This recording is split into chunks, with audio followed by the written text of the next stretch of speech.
Hey guys, welcome back into the Cover 3 podcast. We are continuing our Around the Clock series with the experts from 24/7 Sports, and I'm extremely pleased to be joined now by David Lake of Inside the U, our Miami Hurricanes site on the 24/7 Sports Network.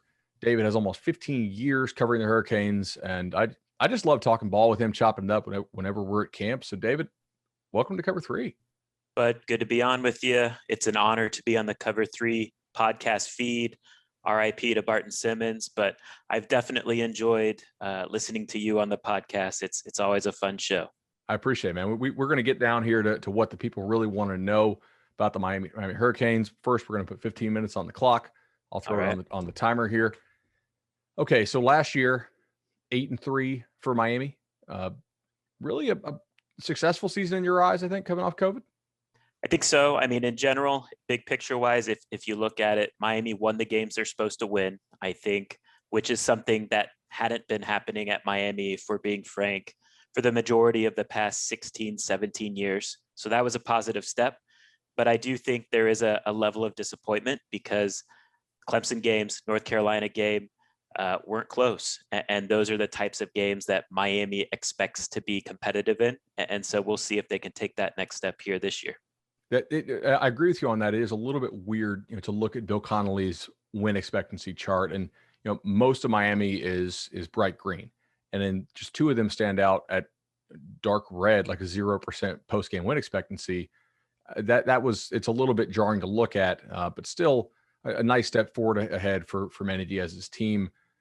For the first couple of these, we had asked people, "Hey, what's your expectation for Miami or for the team they cover this year?" Vegas has some numbers out already, 9.5 as the win total for the regular season. So thinking 9-3 or 10-2. I guess my first question for you then, is that fair in your opinion?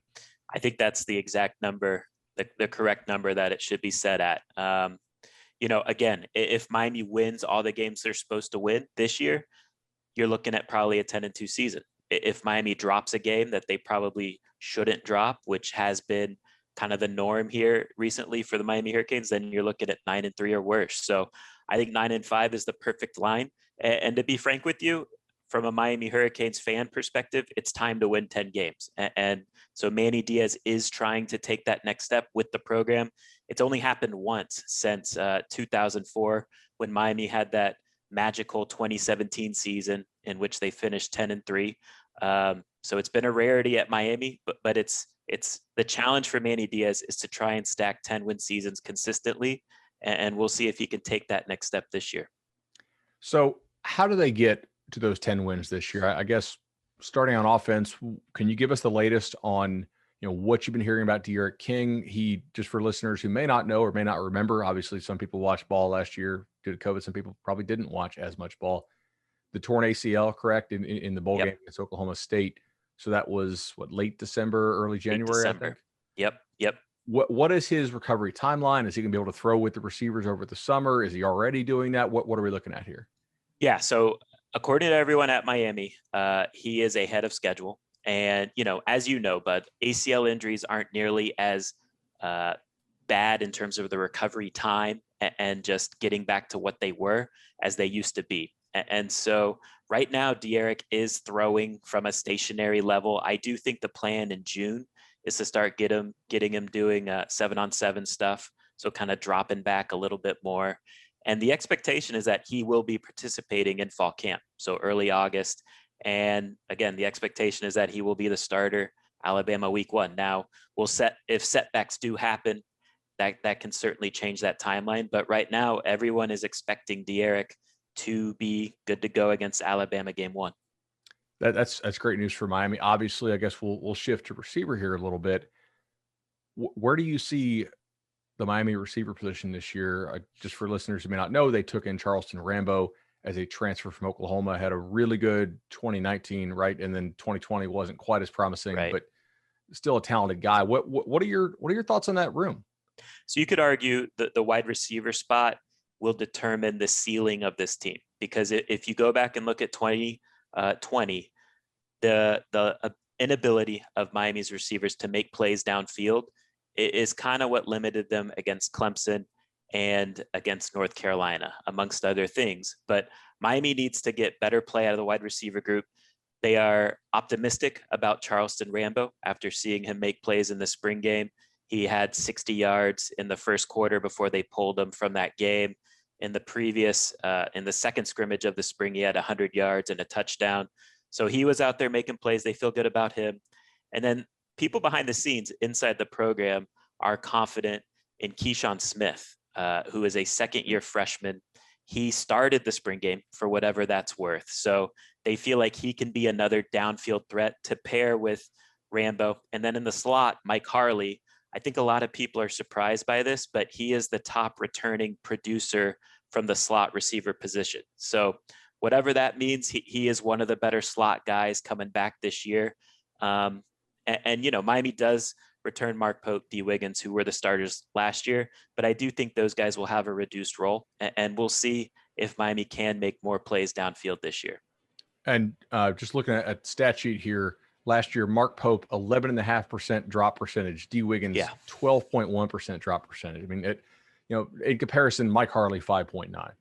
Guys are going to drop balls. If you were dropping more than 10% of the passes that are catchable, I think if you're a Miami fan or someone looking to bet on Miami this year, I think hearing that Pope or Wiggins are probably in line for a reduced role is encouraging. I agree. You could argue, that bowl game, that Cheez-It Bowl where Derrick King got hurt, right? N'Kosi Perry came in, got hot, kind of led them on a little comeback. There was probably 3 touchdown. This is no hyperbole. 3 touchdown drops between D. Wiggins and Mark Pope in that game alone. Miami ended up losing the game by less than a touchdown. So, I do think Mark Pope and D. Wiggins have talent. They can run, but you got to catch the ball. And until they prove they can do that, they will probably have reduced roles.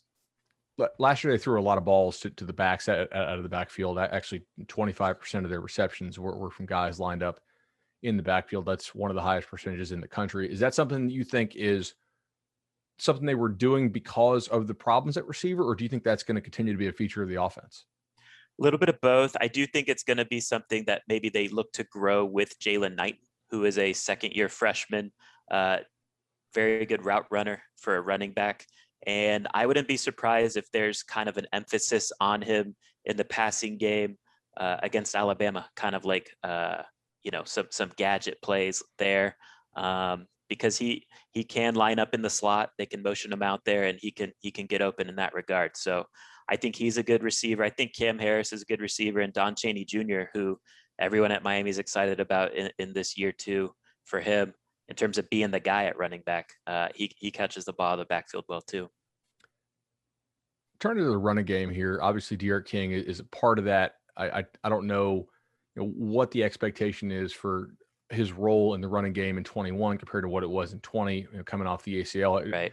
Do you have any thoughts on that? Like, do you think they're going to be able to run him as much, or are they planning to dial it back? Or yeah, it's going to be interesting. I will say this: if you watch Miami, they really don't use, or he wasn't used to being used in a zone read type of role. So while he does run a lot, it's mainly more as a scrambler, and so I don't know if you can necessarily predict, is he going to scramble less, scramble more? That they do want that running threat there. But in game 1 against Alabama, I don't know if it's necessarily smart to put him in those positions. But we'll see. It's hard to answer now, not knowing what his health will be at that point. For sure. Last year, this run game, and I promise we'll get to defense in a second, and I just, knowing us, we're probably going to go into overtime here. Last year, the run game was, if you look at like their average per carry, it was very strong. And part of that was because they had a ton of huge runs. They were one of the teams that had a tremendous explosive rate. And then on a down-to-down consistency rate, it wasn't, quite as good, like 95th, 88th in that, but they were top 25 in rushing explosiveness. How much improvement are you expecting from the backs, but also from this offensive line, which has been getting a lot of love in the preseason, it looks like, from some of the magazines? Yeah, I mean, Miami was very frank this spring that they wanted their offensive line to be more impactful in the run game, more physical up front. They returned their top 8 guys from the offensive line last year. And they they are really encouraged by Navon Donaldson's return from a knee injury. He was out last year. He is their biggest, strongest dude on the offensive line, 6'6", 350 pounds. So they feel like if they insert him as the starting right guard, which he had been previous to last year's injury, that will help the run game. They also feel good about Jalen Rivers, a second-year freshman, another guy that's physically gifted, 6'5", 330, can get push up front too. Zion Nelson getting a lot of first-round love. I mean, we'll see. I need I to was see going to ask that. you about that. Like, when you watch him, does he pop as like a no doubt first rounder, or is it just he has tools that could be? To me, it's more tools at this stage, but he is on a optimistic trajectory, right? So you can see it. If he keeps improving, I could see it. But as of right now, do I see first round pick? No. But yeah, I mean, it's a veteran offensive line, probably the best Miami offensive line since 2013, 2012. So it is going to be a strength of the team, which is funny to say about Miami because that's rarely the case in recent years. In fact, in recent years, where we're going to go now has been the strength for the most part, which was the defensive line getting a lot of tackles for loss, pressure. I know there were some games where the defense was disappointing, but for the most part, it was still Yeah. Bill Connolly has them as like a top 30-ish level defense. They caused a lot of havoc last year, and they lose a lot of guys to the NFL. Where are you confident they'll replace, and where are you maybe a little more skeptical? Kind of in wait and see mode, to be honest. I don't feel I feel better about the edge spot than I did before the spring, because after watching DeAndre Johnson, the Tennessee transfer, in the spring game, do I think he's a dynamic edge guy like they had last year in Jalen Phillips and Quincy Roche? No. Do I think he's a guy that might be drafted in like the 7th or 6th round? Yeah, I think he could be that guy. I think he'd be a guy that gets close to that 8 sack mark in Miami's defense. The other edge spot to me, we'll see. Jafari Harvey has tools, but he's got to put it all together. I like what they have at D tackle. Nesta Silvera, one of the more disruptive interior guys. I think Leonard Taylor, as rare as it is for a true freshman to come in and make an impact at defensive tackle, I think he's that special. I think he could emerge as that guy during the course of the season. But really the weak spot of the defense is linebacker. And that showed last year during those blowout losses when they faced good running backs, Travis Etienne, Clemson, Javonte Williams, and Michael Carter at North Carolina. They did whatever they wanted. A lot of it was due to poor defensive line play and linebacker play. And, we'll see. Honestly, I don't know if they have answers at linebacker right now. I think if a option enters the portal, they would love to pounce and make a move. But we'll see. It seems like they really are trying to go all in on, making this season a special season with some of the portal additions, some 1-year guys, but also some guys who, have that really high upside. And I think it makes sense when you have King. Has Manny Diaz and company, have they talked about tackling at all? I want to get your thoughts on this, because I'm looking at the stat sheet here, trying to remember what I watched last year. Some of the tackling numbers were like bottom 10, bottom 15 in the country. Is that accurate to what you saw on a week-to-week basis? In those games, so the North Carolina game, one of the worst tackling performance of the Manny Diaz defensive era, and that Clemson game wasn't far behind it. Now, is part of it due to playing against really good running backs? Sure, but it was still unacceptable. And like you said, Miami's defense outside of those 2 games was above average. But Miami's goal is to compete for things that are meaningful. And so the performances in those games were unacceptable. And Manny made changes to the defensive staff largely because of that North Carolina game, if we're being honest. Who's the new DC down there? It's Manny. Manny's going to be the play caller as the head coach.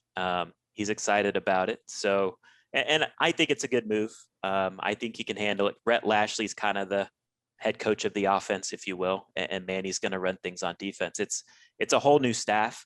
The only guy that returns is Jonathan Patke, but even he is switching from coaching the striker hybrid role to the inside linebackers. So wholesale changes, which Manny did on offense the previous year, and it worked. So we'll see if it works on defense this year. So there may not be continuity of voice in terms of who's there coaching wise. You do expect to be pretty much continuity of scheme though, since Yeah, what Blake Parker was running was similar to what Manny same wants to scheme. run. It was Manny's defense, if we're being real, that Blake was running. But yeah, I mean, now the players have to be accountable on the defensive side to the head coach as well. And so we'll see if that makes a difference. All right, we're going to have to throw this thing to overtime. Just a couple more here. So they get Tyreek Stevenson to come home, Yeah. former 5-star defensive back out of Miami, went to Georgia. Wasn't a bad player for Georgia by any stretch. And I don't know exactly the reasons why he bounced from Georgia, considering they're already pretty thin in the secondary. Miami's got to be pretty excited, right? Yes, very excited. They feel like they have their quote unquote shutdown corner, right? And quite frankly, I am high on the secondary this year. I think Tyreek, I think he has the talent to be a top 2 round guy. He showed that in the spring game, looked really good. I think DJ Ivy, he's not a shutdown corner, but he's a solid number 2 corner. And then their safety pairing, the one I project as being the starting pair, I think could be one of the better ones in the ACC, if not the country, and Bubba Bolden and Avante Williams, who really took a step forward as a second-year freshman this spring. Manny Diaz went out of his way to compare Avante's performance in the spring to Jalen Phillips, just kind of the way he, stepped up out of nowhere and kind of made himself known as a big-time player during the spring. So that's some big-time talent on the back end. It's going to be the strength of the defense, I think. I have to ask you now about the special teams, because last year they were an interesting mix. By far the best punting game in the entire country. I mean, it wasn't even close to who was number 2. It was just ridiculous. And a top 10 field goal kicking game, despite some of the weather conditions. Good kickoff game as well. Weirdly horrible kick return and not that great punt return last year. Is the punter back? Lou Headley's back, and the younger Borregales, so true freshman Andres Borregales, is the kicker. So Jose won the Groza Award last year, and his younger brother's taking over now. Highly touted kicker out of high school. He looked good in the spring game, but as you know, kickers, you don't know till the lights are on, lights are bright, and you're playing a game. So I think the specialists are good. The return game to me is a question mark. They got to get more out of that. And they do have options in the spring. They were going with Tyreek Stevenson at punt returner, which I don't know how I feel about, to be quite frank, but they did add some true freshmen that I think have some ability there, in Brashard Smith and Malik Curtis, who returned at a high level in high school. Again, are you going to trust freshman game 1 Alabama in that role? Probably not. But they do need to get more out of those returns, particularly punt return. Yeah, I think the field position game, they were gaining so much every time they kicked off, and especially every time they punted, which is weird to say, but like they were, some of these people were starting not a full first down back from average, but it was damn near close, which is a huge advantage to a defense. If they can just get a little more out of the return game, that could be the difference in some of these closely contested games for sure. Yeah, no, you're right. And I think Lou Headley, interestingly, I think he set an NCAA record for net punt yardage, which I had no idea, honestly, till Miami tweeted it out. Yeah, if you look at the graph, it's like they're so far ahead of the number 2 team. Yeah. In punt efficiency. That was kind of stood out to me. Should they be the favorite in the Coastal? No, I think North Carolina should be, if we're being fair, just, judging by how last year's game went. I do think, North Carolina was the better team last year, but there is some context that I think explains why it was such a blowout from Miami's side of things. They were coming off a 3-week layoff from dealing with COVID. I've heard from people inside the program that up to 60 players, staffers, coaches were dealing with COVID stuff. Like positives, not just like I don't know if contact. Right. I don't know what it is. I assume positives, but I think the point is, when they played North Carolina, they were burnt out. There was a lethargy to them, and I think it showed on the field. Now, it wouldn't have changed the result, I don't think, but the blowout factor, I think, could be due to how they were just burnt out from that at that stage of the year. So that's a key game, and Miami gets 15 days to prepare for that game. So, North Carolina plays Florida State that week off that Miami has, and then they got to play Miami. So the schedule sets up nicely for Miami this year. If you're going to play Alabama, in my opinion, this year, why not take your swings game 1? North Carolina, the other key game on the schedule, you get 15, 16 days to prepare for them. Absolutely. David Lake, Inside the U. Follow him at 247 Canes on Twitter. Become a VIP member at Inside the U. It's just awesome content. They do a tremendous job recruiting and team coverage, and have been a market leader, the market leader for forever. I'm really glad to have you on Cover 3 for Around the Clock. Guys, appreciate it. Thank you, bud.